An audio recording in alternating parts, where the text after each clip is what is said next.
sebagai berita baik untuk umat-umat Tuhan, yaitu kita pahami, kita maknai, dan kita imani bahwa Allah kita adalah Allah yang benar-benar Jehovah Jireh, atau Allah yang penyedia.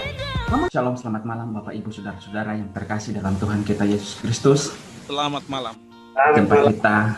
Di tempat kita masing-masing, kita bersyukur, berterima kasih karena Allah kita adalah Allah yang besar. Dia adalah Allah pencipta dan penebus bagi kita semua. Boleh saya share screen boleh? Oke, sudah, silakan. Kelihatan? Apa ini kelihatan? Oh, Belum. Oh, sudah. Oke, sudah. Kebiasaan saya ketika saya mengucapkan kata shalom, itu harus dijawab oleh anggota jemaat dengan mengatakan damai di hati. Oleh karena kita dalam keadaan ibadah yang tidak seperti biasanya, maka cukuplah dengan menunjukkan ketika saya mengucapkan shalom, maka saudara-saudara menjawabnya dengan menunjuk dua jari atau lambang daripada peace. Mungkin begini ya, kira-kira begini ya, lambang dari peace ya. Ini ya kira-kira ya. Nah, pada malam hari ini pekabaran firman Tuhan semoga ini membantu mendorong kita sehingga kita memiliki satu iman kokoh dan percaya bahwa Allah kita adalah Allah penyedia yang mampu menyediakan segala sesuatu yang kita butuhkan, bukan yang kita inginkan. Mari kita satu di dalam doa. Terpujilah Engkau Tuhan Allah kami di sorga. Kebutuhan terbesar dalam kehidupan kami ialah Roh Suci Tuhan menerangi kami dan melengkapi kami dengan firman-Mu. Oh Tuhan kami di sorga, tolong kami Tuhan agar kami semua bisa dikuatkan oleh akan kebenaran firman Tuhan di malam hari ini. Terima kasih banyak Bapa. Dalam nama Tuhan Yesus Kristus kami berdoa dan mengucap syukur. Amin. Saudara-saudara yang terkasih dalam Tuhan kita Yesus Kristus, mungkin hamba Tuhan Pendeta Anton masih ingat foto ini, kenangan-kenangan kita waktu kita berkuliah di Unclad Manado. Nanti saya percaya di antara Bapak Ibu juga masih kenal pendeta saudara-saudara, Pendeta Anton ya. Dia adalah sahabat saya, sahabat baik di Unclad. Kami pernah satu kelompok penginjilan. Saudaraku yang terkasih di dalam Tuhan kita Yesus Kristus, perlu saudara dan saya pahami bahwa nama-nama Allah di dalam Alkitab itu ketika dia ditulis dalam bahasa Ibrani memiliki satu makna yang sangat penting dalam kehidupan kita, dan itu menunjukkan sifat dan tabiat karakter daripada Tuhan Allah sendiri. Dan pentingnya nama-nama Allah itu mengungkapkan sikap dan tabiatnya dan kadarnya yang dihubungkan dalam hukum. Sebab di dalam hukum, di dalam perintah jangan menyebut nama Tuhan Allahmu dengan sembarangan. Keluaran 20 ayatnya yang ke-7.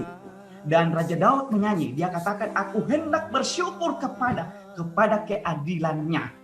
Dan apalagi yaitu namanya kudus dan dahsyat.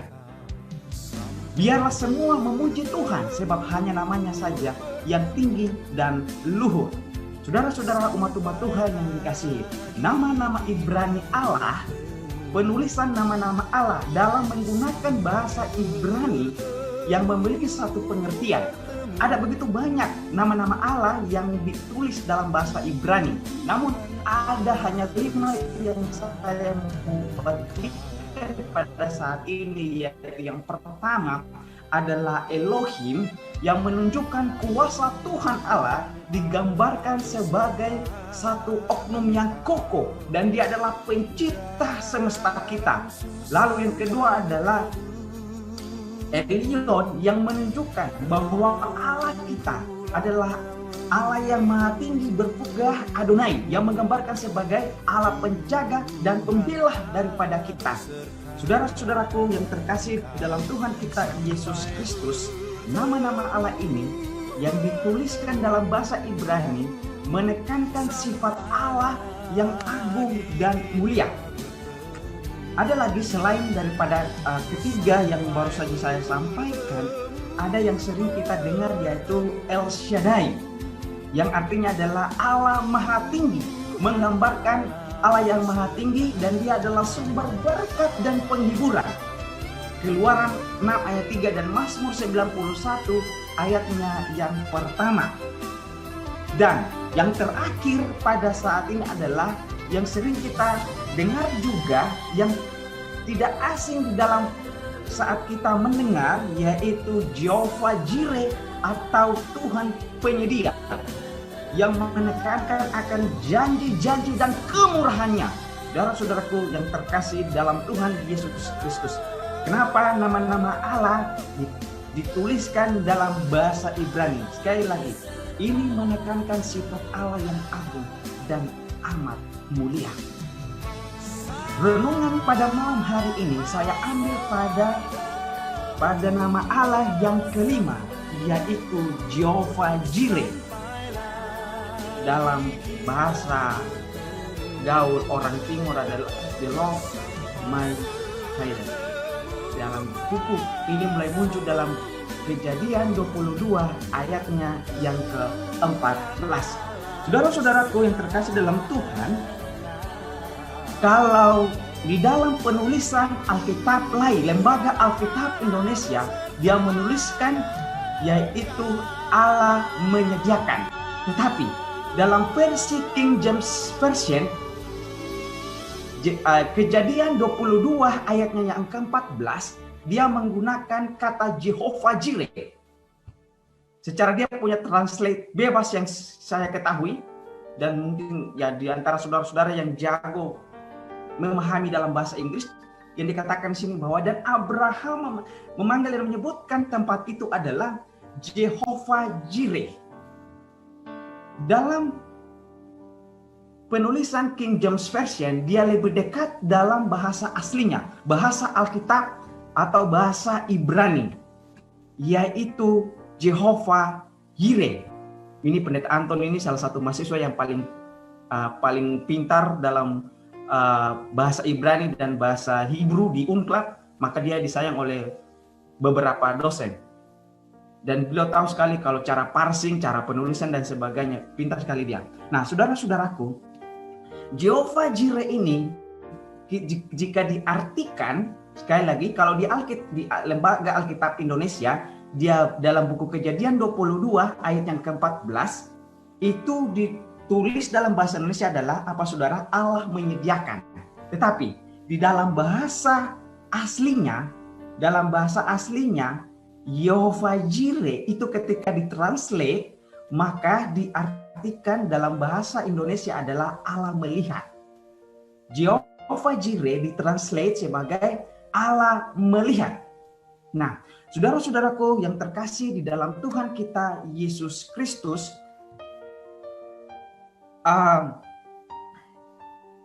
ini adalah salah satu gambaran dari satu peristiwa yang ada di dalam Alkitab yang menunjukkan kepada kita bahwa di tengah-tengah kesulitan umat-umat Tuhan, Allah Jehovah Jireh, atau dalam bahasa Indonesia dia katakan bahwa Allah menyediakan, di translate yang lain dia katakan bahwa Allah melihat. Itu artinya dia tidak pernah menutup mata, dia tidak pernah cuek dengan keadaan, problema kehidupan daripada setiap umat-umat Tuhan. Namun timbul beberapa statement bagi kita saudara-saudaraku, dan pertanyaan bagi umat-umat Tuhan di malam hari ini. Apa yang saudara pikirkan ketika mendengar kata Jehovah Jireh, atau Allah menyediakan, atau Allah melihat?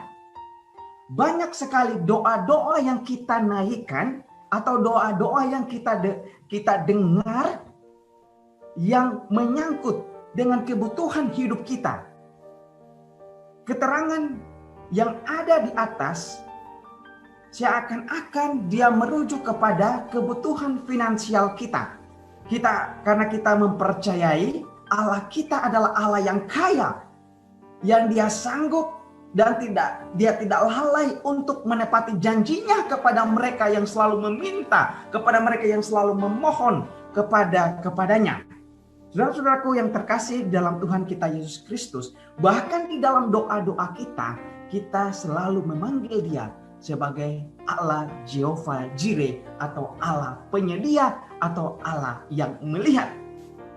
Bila kita tidak benar-benar memahami arti sebenarnya dari kata Jehovah Jireh atau Allah menyediakan ini, maka akan timbul kepada kita di saat-saat ketika doa yang kita sampaikan dan itu tidak dijawab oleh Tuhan, maka timbul kekecewaan bagi saudara dan saya. Maka malam hari ini sebagai berita baik untuk umat-umat Tuhan, yaitu kita pahami, kita maknai, dan kita imani bahwa Allah kita adalah Allah yang benar-benar Jehovah Jireh, atau Allah yang penyedia. Namun saudara-saudara yang terkasih di dalam Tuhan kita Yesus Kristus, kadangkala di dalam kehidupan kita ada banyak sekali problema kehidupan yang menimpa dengan kita. Dalam buku Kejadian pasal 22 ayatnya yang ke-14, kita semua sudah pasti pahami akan cerita ini. Namun dalam cerita ini pertama kalinya Allah disebutkan dengan nama Jehovah Jireh, yang dalam Alkitab kita diartikan sebagai Allah menyediakan. Tidak salah pada akhirnya produk-produk daripada doa-doa kita yang kita panjatkan.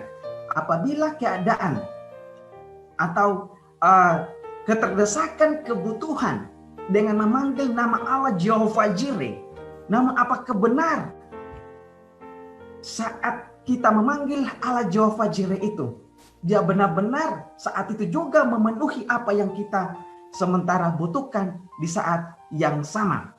Saudara-saudaraku, sampai pada saat ini, sebagai umat-umat Tuhan, orang-orang Kristen yang hidup di akhir zaman ini, kita sulit untuk pahami dan sulit untuk menerima tentang Allah Jehovah Jireh ini.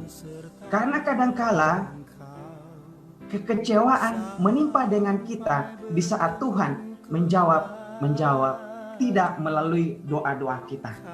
Saudaraku, ada ujian-ujian iman yang dihadapkan kepada kita dengan satu tujuan adalah Allah menghadapkan, Allah memberikan itu kepada saudara dan saya untuk memurnikan iman kita, untuk menguji iman kita. Dan itu menolong saudara dan saya agar kita benar-benar hidup, kita benar-benar berfokus, dan kita benar-benar terus memanggil Dia sebagai Allah Jehovah Jireh.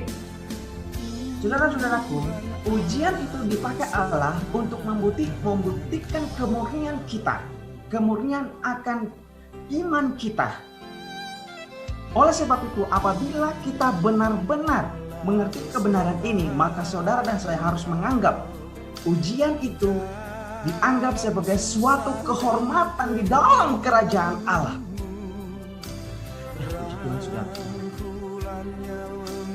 Nah, baik saudara-saudara, tadi saya katakan bahwa kata Jehovah Jireh yang di dalam penulisan King James Version, ketika dia diartikan, Jehovah Jireh diartikan sebagai God sees, yang kalau kita lihat dalam penulisan bahasa Ibrani-nya, kalau kita lihat di bawah yang saya ada taruh tulisan Ibrani-nya di bawah itu, saya ambil di situ ada kata ra'a. Ra'a itu diartikan sebagai apa, saudaraku? Melihat. Atau dalam versi bahasa Indonesia, menyediakan. Saudara-saudara yang terkasih di dalam Tuhan kita Yesus Kristus,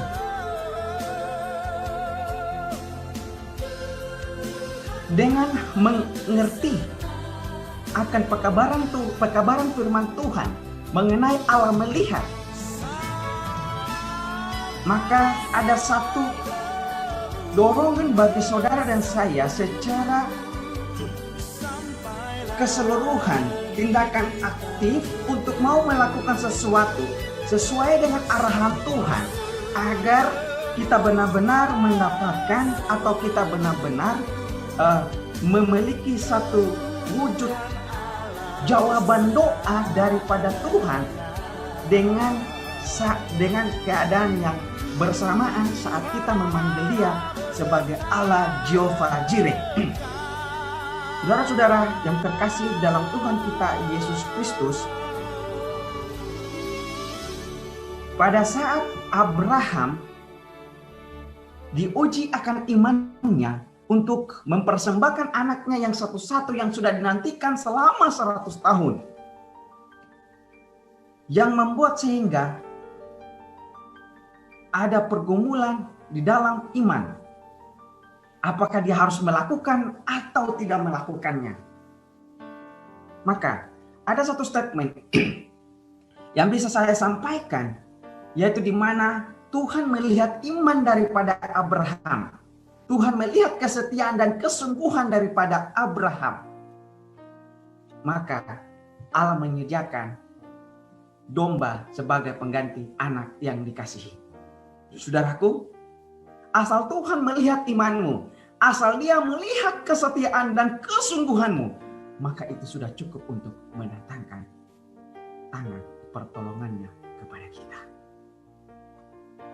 Saudara yang terkasih dalam Tuhan kita Yesus Kristus, pertanyaannya yang harus kita tanyakan di malam hari ini, bagaimana kita membuat mata Tuhan melihat kita? Bagaimana kita membuat agar mata Tuhan tertuju bagi pribadi kita, bagi keluarga kita, dan turut merasakan keadaan yang kita miliki pada saat ini? Yang pertama adalah sembahyang. Saudara-saudara yang terkasih dalam Tuhan kita Yesus Kristus, untuk menarik Tuhan agar menampakkan dirinya, maka Abraham dalam ayatnya yang kelima, kata Abraham kepada bujangnya itu apa yang dikatakan? Tinggallah kamu di sini dengan keledai ini, aku beserta anak ini akan pergi ke sana. Kami akan sembahyang, sesudah itu kami kembali kepadamu. Saudara-saudara yang terkasih dalam Tuhan kita Yesus Kristus, Ibrani 10 ayatnya yang ke-25. Dalam Ibrani 10 ayat yang ke-25 dia katakan, jangan menjauhkan diri dari pertemuan ibadah. Jangan menjauhkan diri kita dari pertemuan ibadah kita yang seperti dibiasakan oleh beberapa orang. Tetapi marilah kita saling menasihati dan makin giat melakukannya menjelang hari Tuhan yang mendekat. Saudara, saat kesusahan, saat COVID-19 yang sementara kita alami ini, inilah momentum yang paling indah, momentum yang paling terbaik. Gunakan banyak waktu untuk berhubungan dengan Tuhan, karena tidak ada satupun yang terluput dengan pandemi. Mau baik dia itu pendeta, baik dia itu kaum awam, semua sudah kena ini musibah ini. Semua sudah kena ini pandemi ini. Saudara-saudara yang terkasih dalam Tuhan kita Yesus Kristus, bagaimana membuat mata Tuhan terus tertuju kepada kita? Bagaimana merasakan bahwa Allah penyedia, Jehovah Jireh itu benar-benar terwujud dalam kehidupan kita? Maka ambil satu komitmen bagi diri kita, ialah bahwa diri kepada pertemuan ibadah. Jangan menjauhkan. Adakan hubungan dengan Tuhan setiap saat.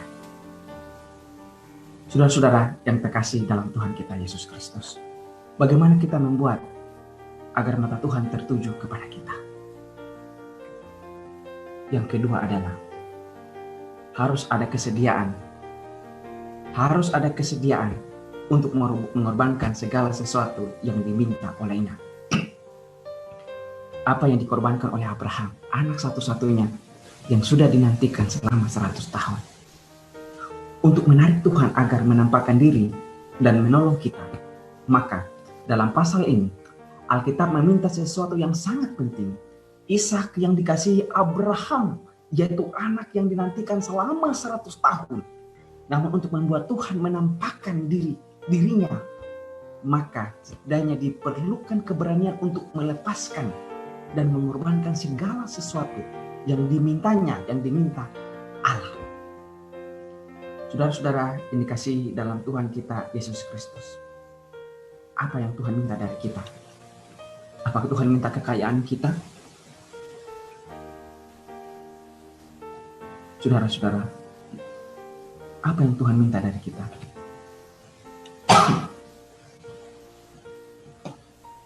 Umat-umat Tuhan yang dikasihi oleh Tuhan, mari bawa hidup kita lebih banyak untuk mendekatkan diri kepada Tuhan. Apa yang Tuhan minta dari kita?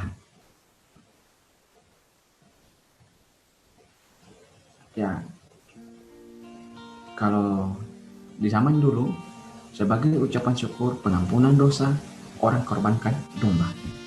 Apa yang Tuhan minta dari kita? Tuhan gak minta banyak dari kita, saudara-saudara. Muliakan Dia, sembah Dia. Persembahan, perpuluhan, menginjil, membantu akan pekerjaan Tuhan. Kembangkan akan pekerjaan Tuhan. Itulah Tuhan minta kepada kita. Saudara-saudara yang terkasih dalam Tuhan, bagaimana membuat mata Tuhan untuk melihat kita? Yang ketiga adalah takut. Takut akan Allah. Untuk dapat menarik Tuhan agar menampakkan dirinya, ayat 12. Lalu berfirman, jangan bunuh anak itu, dan jangan kau apa-apakan. Jangan kau apa-apakan dia, sebab telah ku ketahui sekarang bahwa engkau takut akan Allah, dan engkau tidak segan-segan untuk menyerahkan anakmu yang tunggal. Saudara-saudaraku yang terkasih dalam Tuhan kita Yesus Kristus, takut di sini bukan karena kita melihat hantu, takut di sini bukan karena kita melihat penjahat dan sebagainya, tapi takut di sini. Takut di sini seperti yang didefinisikan di dalam Amsal 8 ayat yang ke-13, yaitu takut akan Tuhan ialah hidup yang membenci kejahatan. Aku benci kepada kesombongan, kecongkakan, tingkah laku yang jahat, dan mulut pentipu kesedihan. Takut ini dalam bahasa aslinya dia bilang Yunani, yang artinya adalah hormat akan Tuhan. Hormat bukan maksud di sini bukan menundukkan kepala kita di bawah seperti kita menghormat kepada atasan, tapi hormat di sini yang didefinisikan di dalam Amsal 8 ayat yang ke-13 adalah apa, saudaraku? Menjauhkan kejahatan. Yang berikut adalah apa? Benci terhadap kesombongan, benci terhadap kecongkakan, benci terhadap tingkah laku yang jahat dan mulut yang penuh tipu muslihat. Inilah selalu terjadi dalam fenomena yang terjadi kepada umat-umat Tuhan. Saudara yang kasih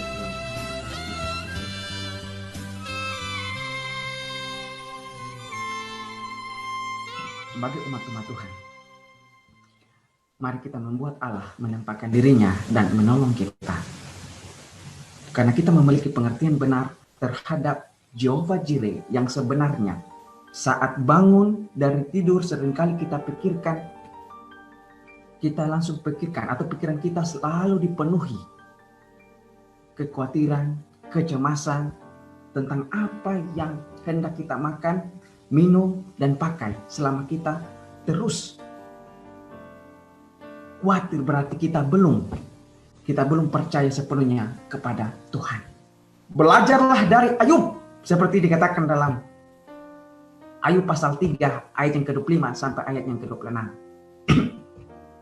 Karena yang kutakutkan itulah yang menimpa aku, dan yang kucemaskan itulah yang mendatangi aku. Aku tidak mendapat ketenangan dan ketentraman.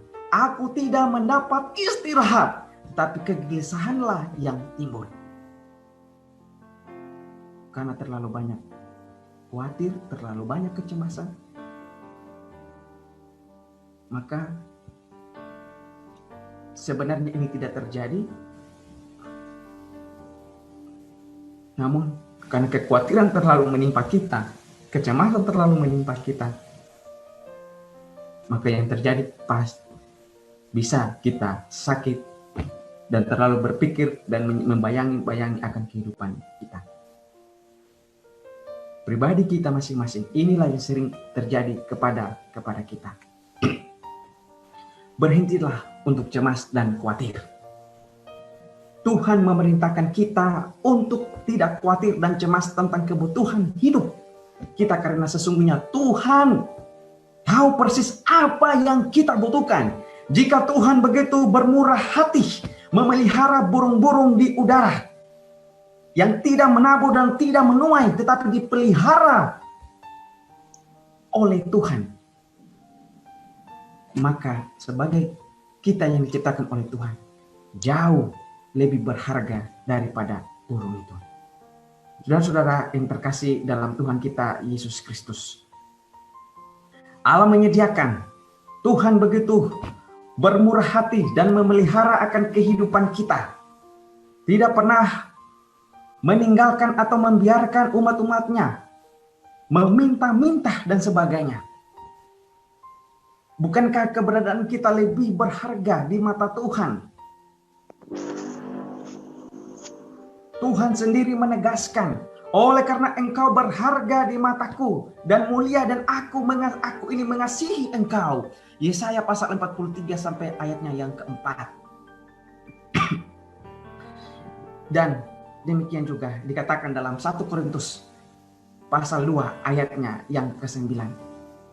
Apa yang tidak pernah dilihat oleh mata dan tidak pernah didengar oleh telinga dan yang tidak pernah timbul di dalam hati manusia, semua yang disediakan Allah untuk mereka yang mengasihi Dia.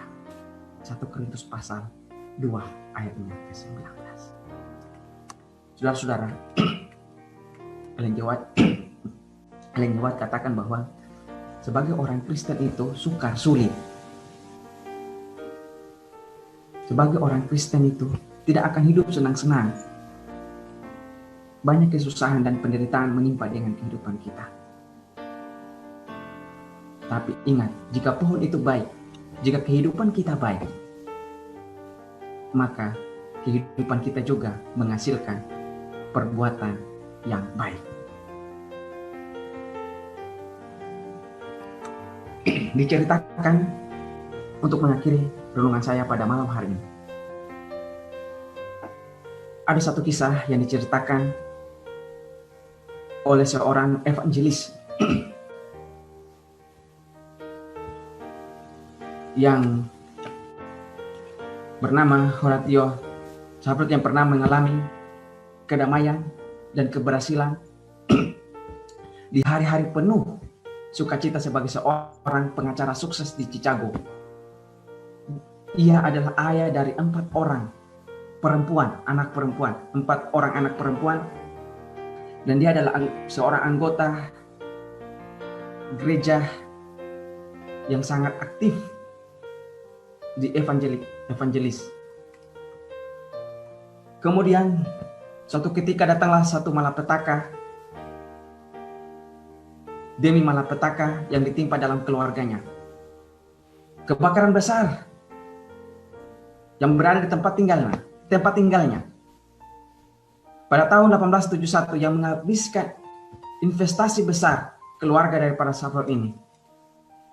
Istri dan 4 anak perempuannya satu ketika, yang dimana keempat anak perempuannya adalah Maggie, Raneta, Ani, dan Bessie. Mereka melakukan satu perjalanan menggunakan satu kapal. Lalu suatu ketika dalam pelayaran itu, dalam perjalanan itu, ada terjadi satu malapetaka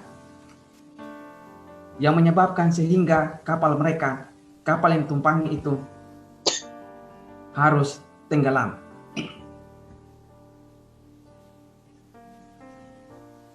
Nyonya Safrod dia mengirim telegram kepada suaminya bahwa keempat anaknya mati dan dia sendiri selamat. Lalu suatu ketika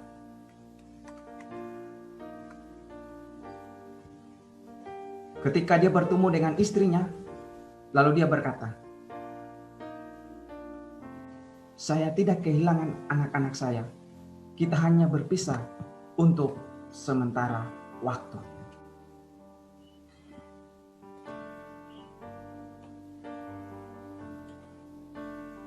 Tuan Safrod dengan seorang temannya yang namanya Paul Bliss, seorang pemimpin biduan dan pengubah lagu, adalah sahabat lama keduanya, menjadi pembantu utama.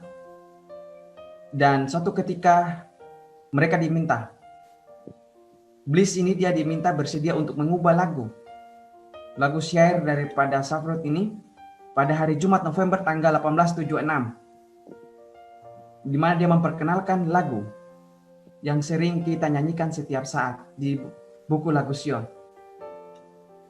yaitu Apabila Damai Perjalananku, It is well with my soul, adalah sebagai lagu solo rohani di hadapan lebih dari 1000 pendeta. Saudara-saudara umat-umat Tuhan yang diberkati, dalam kehidupan kita, dalam menempuh perjalanan kehidupan kita, ada ombak keras yang memalu. Dan setiap nasib kehidupan kita, kadang nasib itu menyenangkan dengan kehidupan kita. Mari kita belajar untuk mengatakan, baiklah, baiklah bagiku.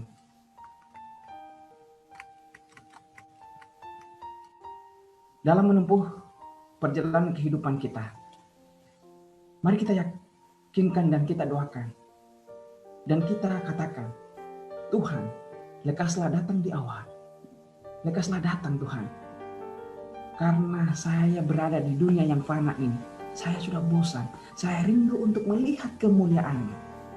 Dan ketika nafir berbunyi, saya dan keluarga saya berseru dan mengatakan dengan ucapan bahagia, datanglah Tuhan, itu pun baiklah, baiklah bagiku.